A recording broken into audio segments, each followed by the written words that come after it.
Yeah, this is the sort of the little nook before the main cistern with the rats. Everybody loves the rats. I know when we were making the game, once the rats got in, everybody was like, "That's my favorite animal in the game." They just look so cute when they run around, and then they bite you. Yeah, so we had to put rats back in. Everybody dug them.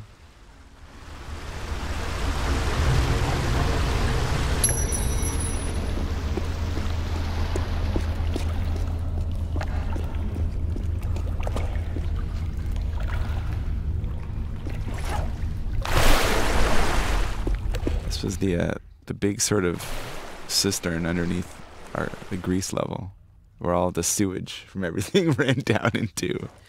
Yeah, I mean the goal with this was to sort of just create massive water-based Uber puzzle basically, and which it still is. It still is. It was pretty frightening. I mean, frightening level when you walk into it to actually try and work out where you can go, where you should go. And that was like one of the real challenges with trying to balance this room in the first game was, you know, when you give the player as many options as it looks like they have, it's extremely difficult to tell where they should try and actually start going and exploring. Especially since most of the actual places you can see are physically locked off by either the water level or by some other kind of door mechanism. Yeah, and we sort of kept that theme when we redid it. I mean, it's still sort of large sections of the room are visible, but gated by water levels or gates or whatnot. So look, it's an authentic recreation of the original. Yeah, just as frightening looking. It is, just as frightening looking and overwhelming to the player. So, and then, all of our goal basically with the side rooms in the original game was just to sort of actually just to make life much more hellish for the player. I think that seemed to be our goal anyway, whereby, you know, you had to change the water level of the entire area more than once. So you had to do things in a prescribed order that you had no idea what that order was until you found out the hard way. We were so cruel back then. Yeah. It was a pretty evil part of the level, I have to say. It was hardcore. Yeah, when we remade this room, we decided we wanted to cut off all of the side rooms and just make them like these little nooks in the wall so that you could sort of, you never had to leave the space of the main area, and you could sort of be there when the water levels changed and whatnot. So that part is missing. That's good, but I think it turns out a little bit better.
And then, of course, you and your having to do everything twice as extreme changed it from one centaur crashing out of a statue into two. That's right. We had to ramp it up for the kids. Yeah. The kids nowadays, they like it hardcore. So, yeah, we not only made it 2 centaurs, but we made the centaurs twice as big too. Yes, of course. So it's 4 times the difficulty of the original. But in our defense, we did make the centaurs less cheap than they were in Tomb Raider 1. I remember playing this, and it was like they just had machine gun fireballs coming out of their arms. Bone chips they were. That was a bone chip? Yeah. The whole kind of concept with the is that the beasts, the evil beasts, they were all sort of firing off bits of themselves, little sacks of fiery doom and little bone chips at you. That's a red fireball, dude. That's not a bone chip. No, it's not a fireball, right? Like the original one, it looks like a sort of fleshy sack that comes flying towards you, and then when it bursts, it ignites. Oh, is that how the igniting happened? Well, in my head, that's how it worked. All right, there you go. Now we know.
Here lies the god king Tihocan, one of the triumvirate, keepers of the 3 pieces of the Scion, leader of the Chosen after the great betrayal caused Atlantis to be lost beneath the waves.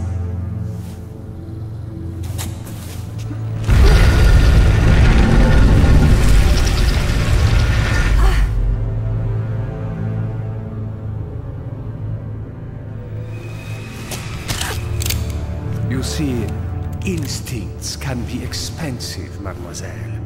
Yours are going to cost you both pieces of the Scion. That's not a price I'm prepared to pay. Don't be absurd. No job is worth dying for. Yes, it is.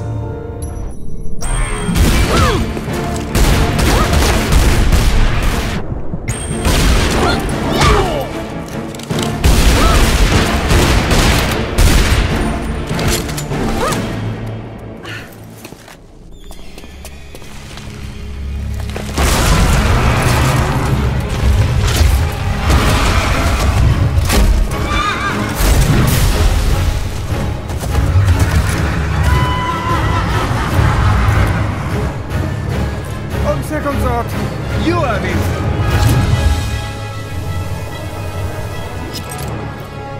Bonne chance!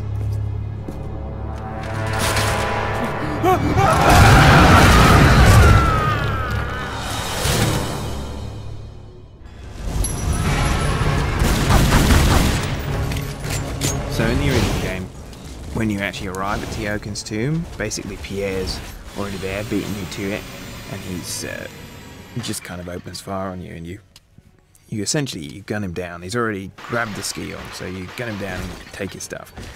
And we decided that was well, not so good for a couple of reasons. One was that we wanted to add more significance to sort of like her first kill, and then we also wanted to well, we didn't like the idea that Pierre sort of beat her to it. He's always kind of one step ahead in the original, so it was better that Lara actually kind of sort of wins, but he gets the drop on her. And another thing we changed was we wanted to actually kind of sort of show a little bit of what Tihocan's about, because in the original game it's just, I mean, she finally goes in and reads about him on the tomb wall, but we wanted sort of a little bit more information about what's going on with old Tihocan.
The power of the Scion.